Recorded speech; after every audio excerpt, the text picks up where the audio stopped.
हुए तथागत गौतम बुद्ध के चरणों में श्रद्धा सुमन अर्पित करते हुए, बाबा साहब डॉक्टर अम्बेडकर को चरणों में श्रद्धा सुमन अर्पित करते हुए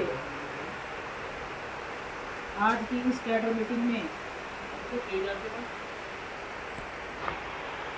उपस्थित, ऐसी आ रही है ना बात, आज की इस कैडर मीटिंग में उपस्थित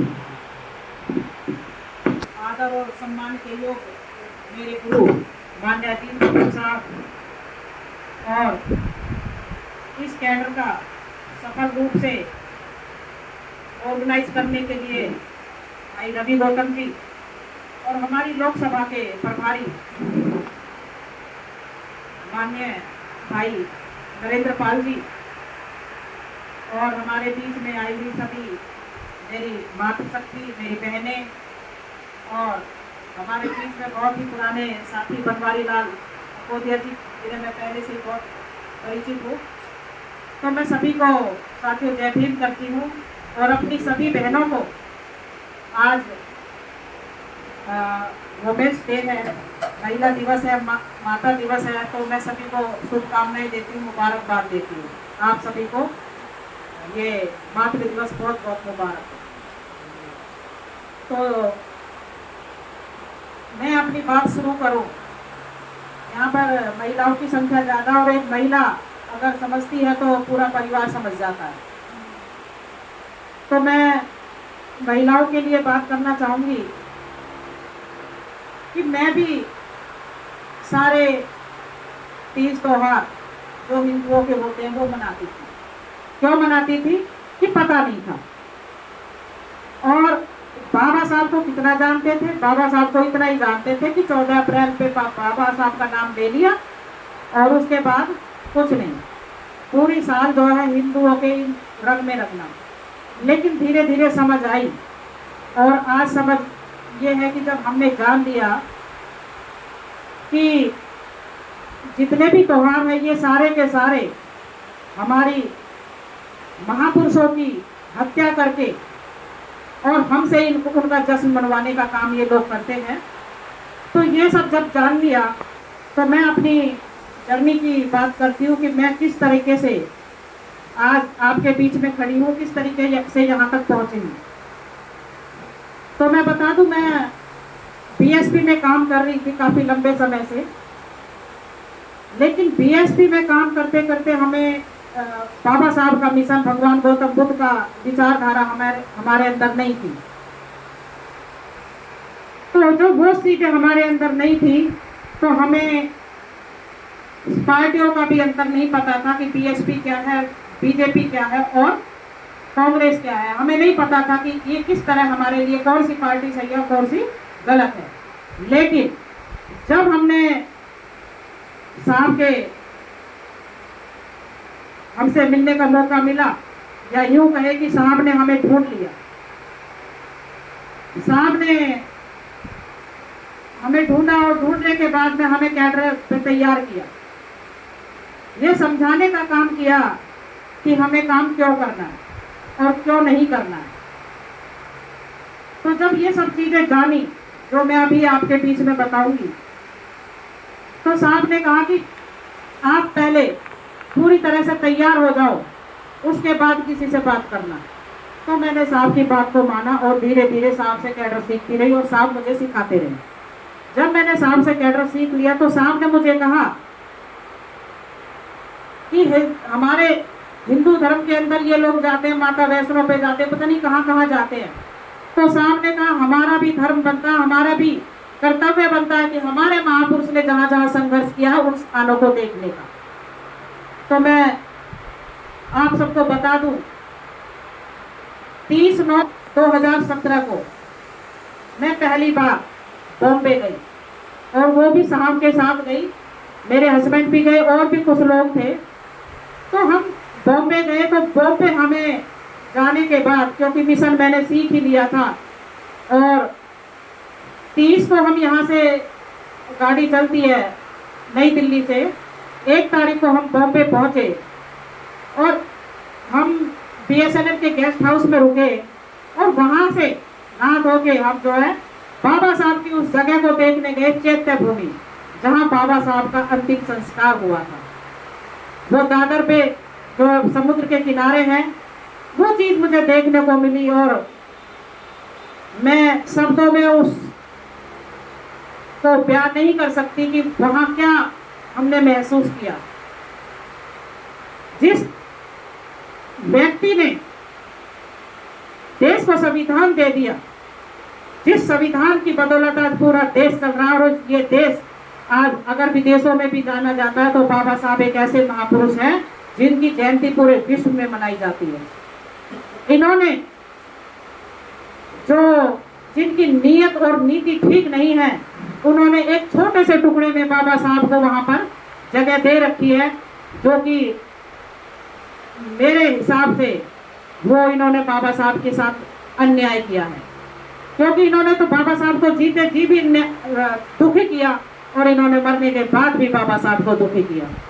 तो उस दुख का बदला हमारा और आपका फर्ज बनता है कि हम उस दुख का बदला लें। तब से मेरा ये संघर्ष, उसके बाद मैं महाड़ के तालाब गई, महाड़ का तालाब देखा, उसी के साथ जिस तालाब से हम सबको पानी पीने का अधिकार नहीं था, जहाँ कुत्ते बिल्ली गाय भैंस पानी पी सकते थे, लेकिन हम और आप वहाँ पानी नहीं पी सकते थे, उस तालाब में आज बाबा साहब डॉक्टर अम्बेडकर की मूर्ति बीचों बीच लगी हुई है। आज वो तालाब बाबा साहब के कदमों के नीचे है, तो ये बहुत बड़ी बात है। उसी से आधा किलोमीटर की दूरी पर क्रांति भूमि है, जहां बाबा साहब डॉक्टर अम्बेडकर ने 25 दिसंबर 1927 को मनुस्मृति, जो एक ऐसा काला कानून है जिसमें महिलाओं के लिए कोई भी अधिकार नहीं है, महिलाओं को लिए वहां पर केवल और केवल गुलाम बनाने के लिए सारी बातें लिखी हुई हैं। तो उस ग्रंथ को बाबा साहब डॉक्टर अम्बेडकर ने 25 दिसंबर 1927 को महाड़ के तालाब से आधा किलोमीटर की दूरी पर है, वहां पर जला करके हमेशा हमेशा के लिए उस ग्रंथ को खत्म कर दिया था। और जो रही सही बाकी के जो ग्रंथ थे, बाबा साहब ने जब संविधान लिखा तो आर्टिकल 13 के तहत इन सबको शून्य कर दिया।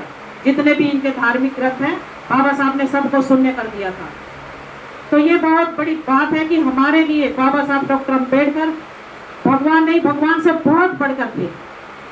महिलाओं के लिए बाबा साहब भगवान नहीं, भगवान से बहुत ऊंचा दर्जा उनका। अगर मैं कहूँ, अगर हमारे जीवन का एक एक सांस, एक एक कतरा अगर बाबा साहब के जीवन के लिए निकले तो हम अपने आप को सौभाग्यवादी समझेंगे। आगे बात करूं मैं उसी कड़ी में, मैं नासिक गई, जहां बाबा साहब डॉक्टर अम्बेडकर ने 1.5 साल कालाराम मंदिर में प्रवेश करने के लिए आंदोलन किया। बाबा साहब किसी मंदिर में जाना नहीं चाहते थे, बाबा साहब किसी की पूजा नहीं करना चाहते थे, लेकिन वो ये चाहते थे कि हम सबको समान अधिकार मिले। जो अधिकार और लोगों के पास है, वही अधिकार हमारे पास भी हो। 1.5 साल जिस मंदिर के बाहर बाबा साहब ने आंदोलन किया और आखिरकार बाबा साहब को वहां पे चोटें आई, हमारे समाज के लोगों को चोटें आई, तो वो जगह देखने का काम किया।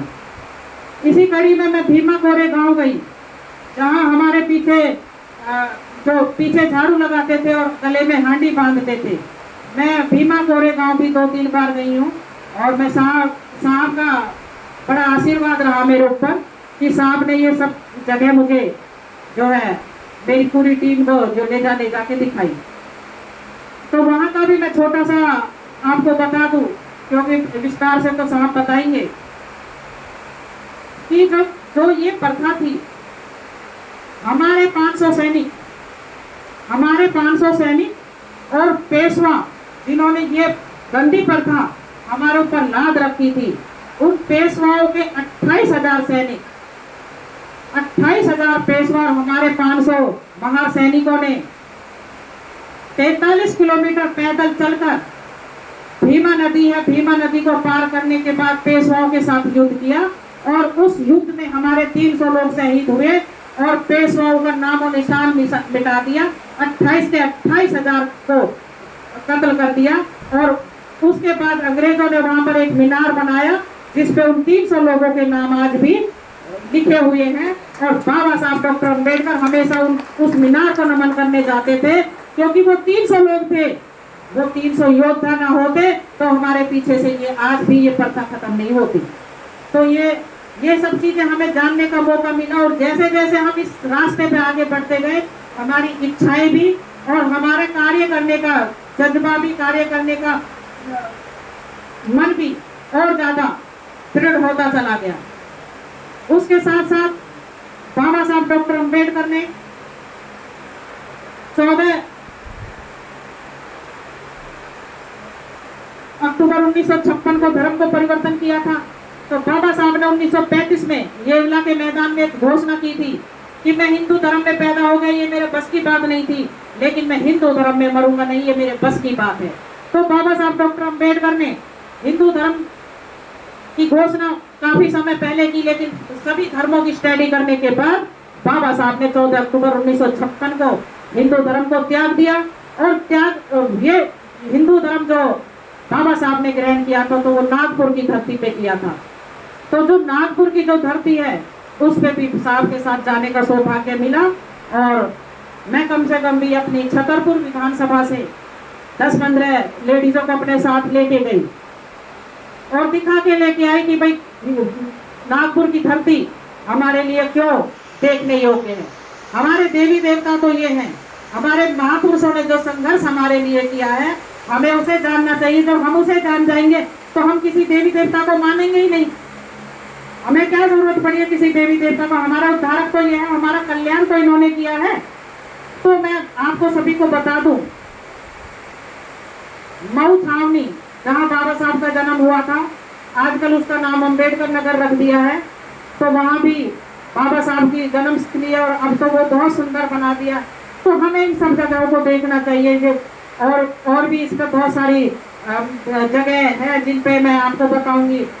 नागलोक है नागपुर में ही, कंचोली है, और जय भीम की जहाँ से उद्घोष हुआ था, जय भीम की जहाँ से शुरुआत हुई थी वो जगह है। कामती एक जगह है, वहाँ पे दर्गन टेम्पल एक जगह है। तो ये सब क्या है, ये हमारे देखने के लिए ये बहुत अच्छी जगह है। हमें इन जगहों पे जाने का, जब भी आपका कभी मन करे, मन उदास हो, तो बाबा साहब की, और भी नहीं तो 26 अलीपुर रोड तो बहुत नजदीक है, हमारे दिल्ली में है। तो उस पे जाकर के जब हम उसका बाबा साहब को जीवन का थोड़ा सा भी याद कर लेंगे तो हमारी सारी दुख दुविधाएं और हमारा सारा दुख दूर हो जाता है। हमारी तो कोई समस्या ही नहीं है, हमारे पास तो सब कुछ है। लेकिन धन्य है बाबा साहब जो इतनी कठिन विपरीत परिस्थितियों में हमें सब कुछ दे करके चले गए। आज देश के अंदर 2 किताबें हैं। हम महिलाओं की मैं बात कर रही हूँ, एक तरफ मनुस्मृति को रख लो, एक तरफ भारत के संविधान को रख लो। तो मनुस्मृति ने आपको गुलाम बनाने के अलावा कुछ नहीं किया, लेकिन भारत के संविधान ने आपको वो सब हक और अधिकार दे दिए जो कभी महिला के लिए किसी ने सोचे भी नहीं थे।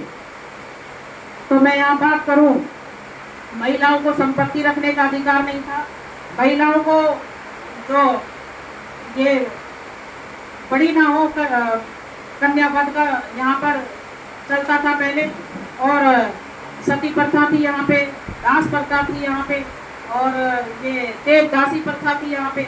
ऐसी नाना प्रकार की जो बीमारियाँ इस देश के अंदर थी, लेकिन बाबा साहब डॉक्टर अम्बेडकर ने उन सब बीमारियों का इलाज कर करके हमें हिंदू कोड बिल देने का काम किया। और हिंदू कोड बिल बना करके बाबा साहब ने हमें हमेशा हमेशा के लिए आज़ाद कर दिया।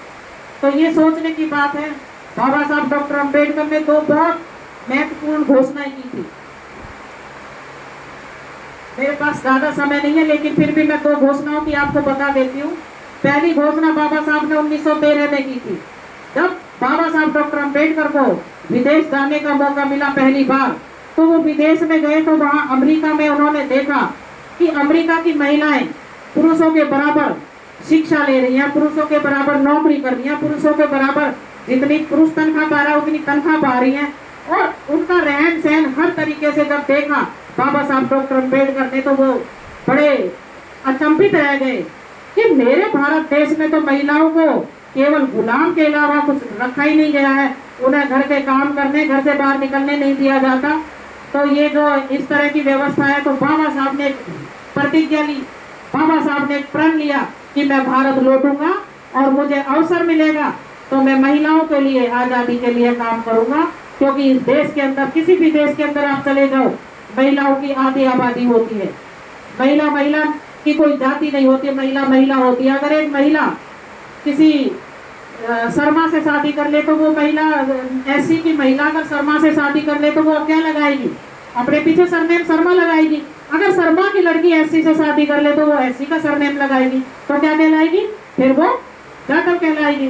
तो महिला की कोई जाति हुई? महिला की कोई जाति नहीं होती है, महिला महिला होती है। तो बाबा साहब डॉक्टर अम्बेडकर ने हिंदू कोड बिल बना करके हमें वो सारे काम, तमाम अधिकार दे दिए जिनसे हम वंचित थे। बच्चा गोद लेने का अधिकार हमें बाबा साहब डॉक्टर अम्बेडकर ने दिया। संपत्ति रखने का अधिकार बाबा साहब डॉक्टर अम्बेडकर ने दिया। एजुकेशन लेने का अधिकार हमें बाबा साहब डॉक्टर अम्बेडकर ने दिया। एक सरपंच से लेकर के देश की राष्ट्रपति बनने के तक के अधिकार बाबा साहब डॉक्टर अम्बेडकर की देन है, और हम उसी को नहीं जानते। तो ये हमारे लिए बहुत ही शर्म की बात है कि हमें बाबा साहब डॉक्टर अम्बेडकर को पढ़ना चाहिए। और आज हमारे बीच में रवि भाई ने किताब ला रखी है महिलाओं के लिए, हिंदू कोड बिल। इसका मैं थोड़ा सा जिक्र करती हूँ, हिंदू कोड बिल का। जो ये आप जो भी इंटरेस्टेड होगी उनको भाई देने का काम करेंगे।